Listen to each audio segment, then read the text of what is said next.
Jake?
Need to wait a little bit for folks to get back, and then we'll open the rooms, and you can choose what you want to be in.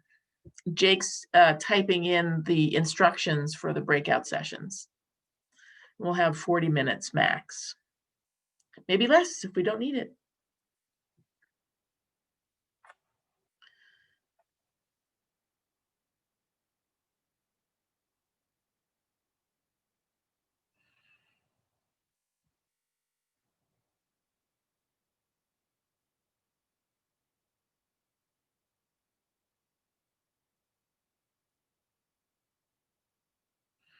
I think we had 26 folks on when we left, Jake, so we got 22 on now.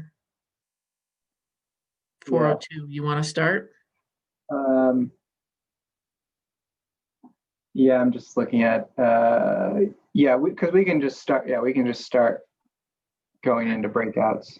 All right, so I think all I need to do is hit open all rooms, and then you will be able to choose a breakout room. It should be something along the bottom to choose which one you want to be in, either metro markets, consumer demand / marketing, or distribution. Okay, here we go.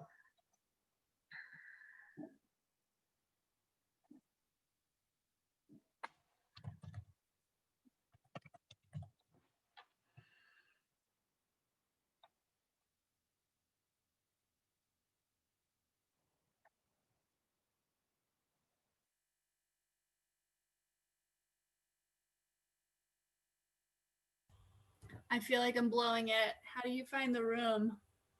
Along the bottom, I think it says breakout rooms, maybe. I've never done it where I choose my own room. I've always been assigned, but I'm not seeing it either. I can assign you. Janice, where do you want to go? Distribution. All right, you're going there now. Click join.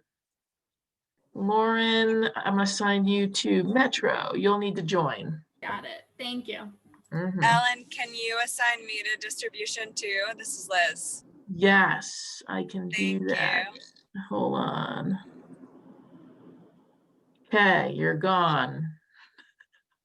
Robin, marketing. Robin to marketing. Got it. Betsy to Metro Market. Betsy to Metro Markets. You're gone. Thank you. Who else? Daniel to distribution. Daniel to distribution for a price.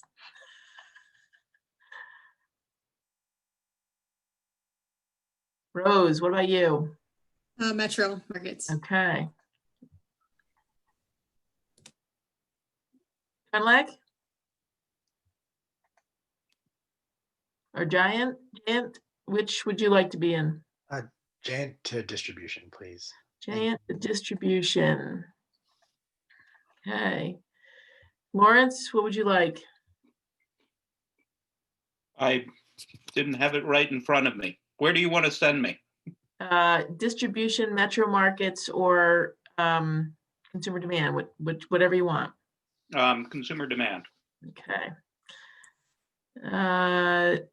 Lek, where would you like to go?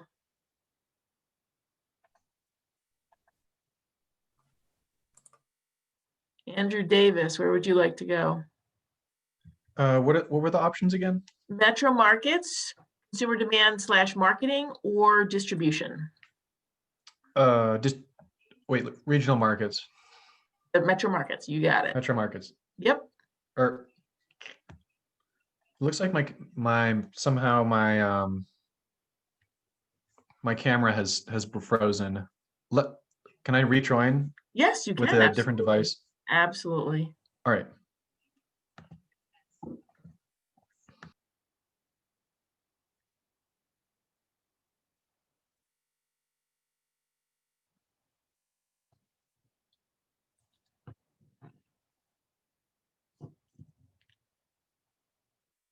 Aaron, where would you like to go? Which room?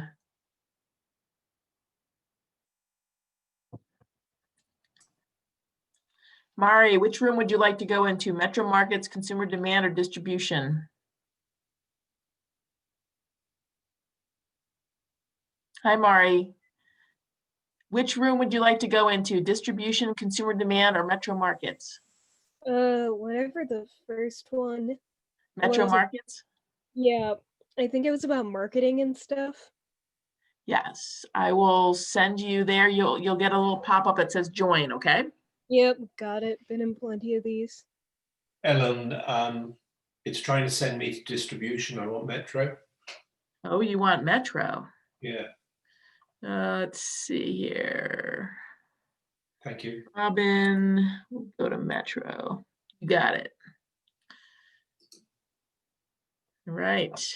Megan, where do you want to go? Andrew, where do you wanted to go where? Oops, you're muted. Can you give me another go, Ellen? Nothing happened. Uh-huh, interesting. Okay. Move to oh, Metro.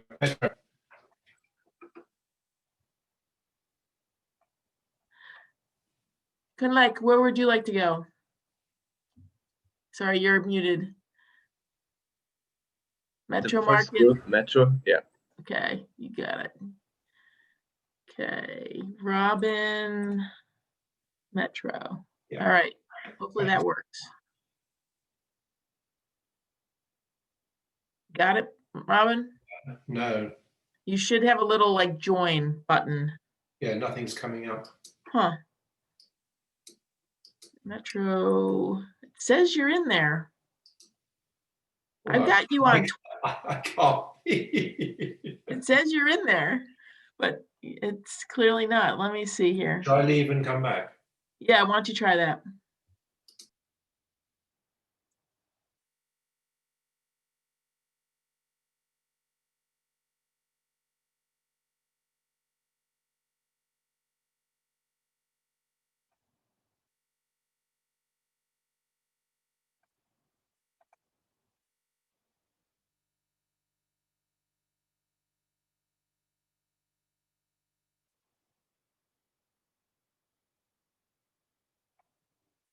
The third high point, which we were just digging into and then ran out of time, was kind of leadership in marketing, kind of the overall messaging strategy and marketing approach, but it sounded like from a business level rather than the state level.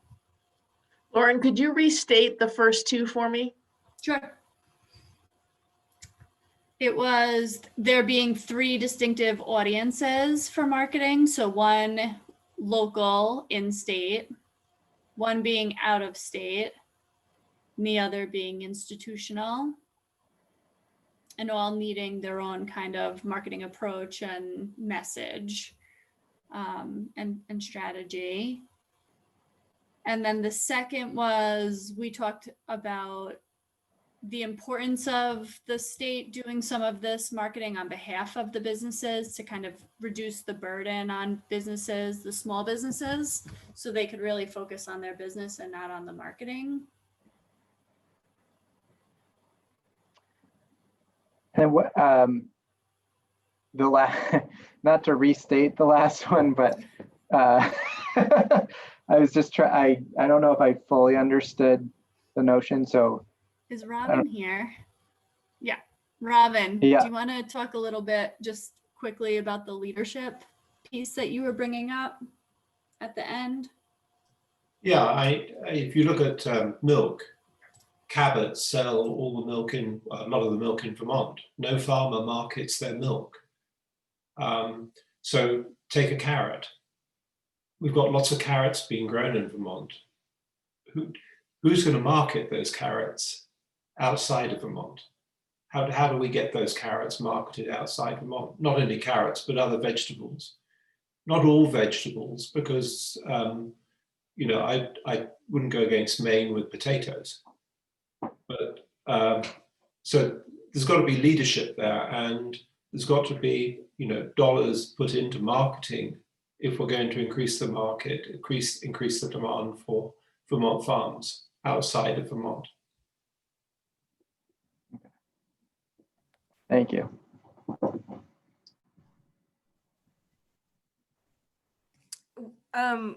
We had some interesting conversations about that, you know, where we also talked about the sort of balance of empowering businesses and producers to improve their marketing skills, and then also the challenge that so many of us have experienced, either trying to receive TA or provide TA as a small business, and that there's often just like nowhere for that skill set to land or to grow, because producers and small business owners are already juggling so many skills and responsibilities. And so the idea of kind of who's the leader then, who can we invest in to do marketing? We talked about the recommendations that were both in Lauren's brief and the consumer demand brief about, you know, investing in positions within state government, whether it was at the Agency of Ag or tourism and marketing, and some clear reasons why that's beneficial, but then also how that can be a kind of challenging mismatch in terms of shifting leadership, shifting initiatives and priorities, and then also the sort of inherently slower operating time of state government relative to the need of marketing to be like responsive and quick acting. And so that then brought us to a place of, what about this shared position between the producer associations, that could be a place to, you know, to really put a strategic marketer that could create content for many different producer associations. And then Lawrence brought up the point that position could be then in close partnership with the agencies, and would be really, you know, in a good position to share those portfolios then, you know, from different producer associations pretty quickly, and in maybe the right match of kind of operating time and paradigm, mental paradigm with bridging between state government and the business landscape. Yeah, I like it. Let's do it. And our distribution group, we didn't quite get to the point of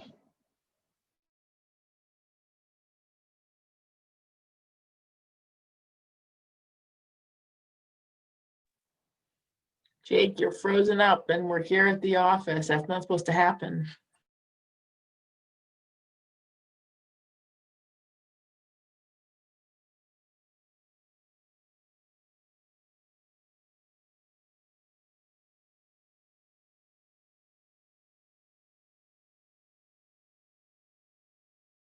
I think, you know, if we're talking about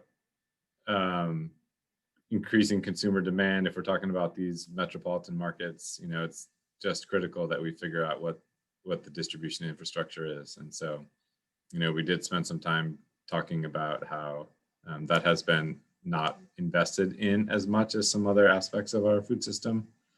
And so that we talked a lot about how is that going to be funded, and who's going to be the owners of this infrastructure, and where are we going to be locating said infrastructure, and how big, and other opportunities for doing some small scale on farm, you know, some of those pieces. So, you know, we really landed on value in a plan that engages, you know, a lot of different stakeholders within the distribution food system.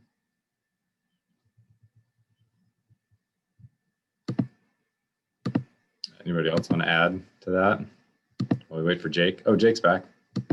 Hey, man, I left the house today to ensure that my internet connection was going to be reliable, and that has proven not to be the case.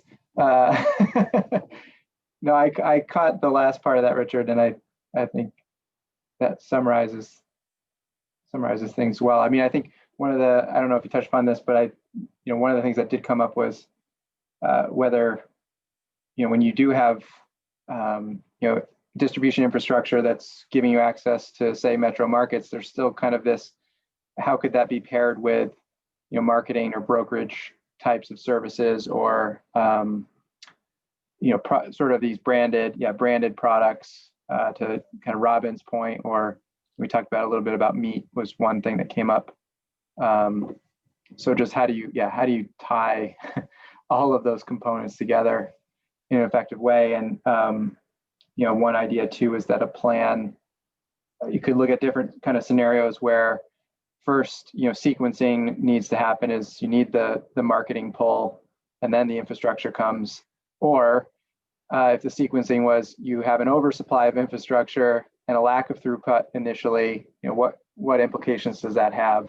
How do you manage that? And so I think those are some good kind of questions and ideas for how a plan might be able to kind of lay out those scenarios.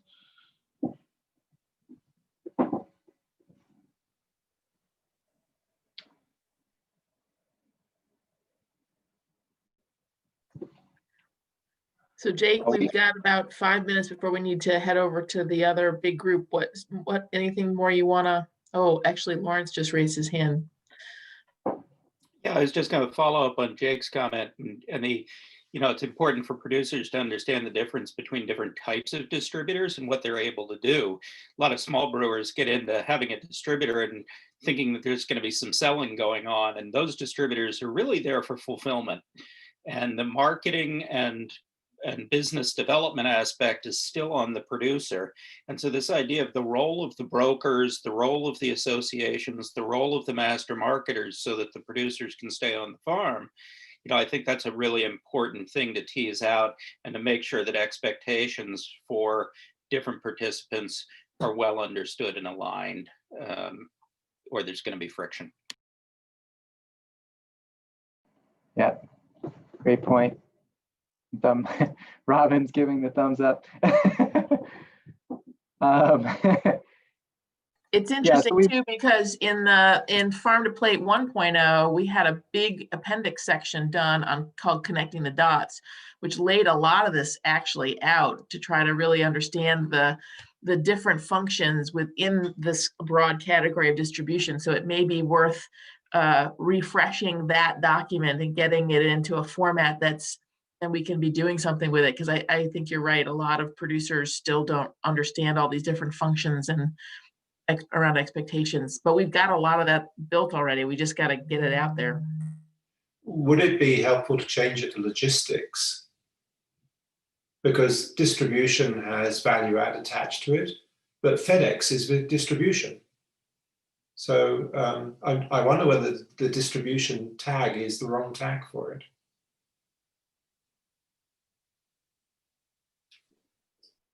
Yeah, it's interesting. I mean, I've heard plenty of people say who are in the distribution business say we're not, you know, we're a logistics company, we're not a distributor. So maybe there's something to be said about that. So we've got 4 minutes to kind of either bide our time and break, or I'm just curious, you know, as we're sort of starting to try to fuse these elements together, you know, just any kind of insights that people have had in thinking about these issues together, and how, you know, how Farm to Plate might be able to facilitate this more effectively into the future. I just add Janice's point that it takes different kinds of capital to make this work, and that if we are simply using big numbers, it all begins to add up into this big fog of like, what are you people smoking? To think that there's that much money out there for the state government to hand out, or for philanthropy. And so I think it's just really worth. We can't say that often enough in terms of this capital can take different forms. And it isn't just about the money, it's also about appetite for risk. And, you know, anyway, I thought Janice's point was really important to. Yeah, thanks for that, Gay.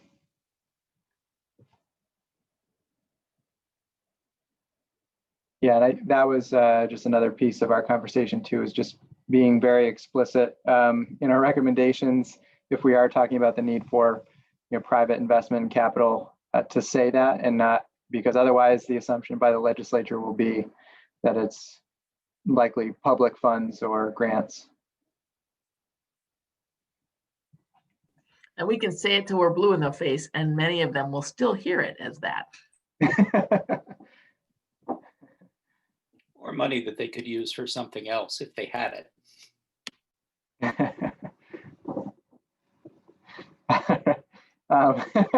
So I feel like we're at a good, at a good stopping point. So the next thing we need to get to is there's a link in the agenda. So we're going to come back as a big full group and just kind of hear what else was discussed in the other sessions, and close with that for the day. So I will see you all there.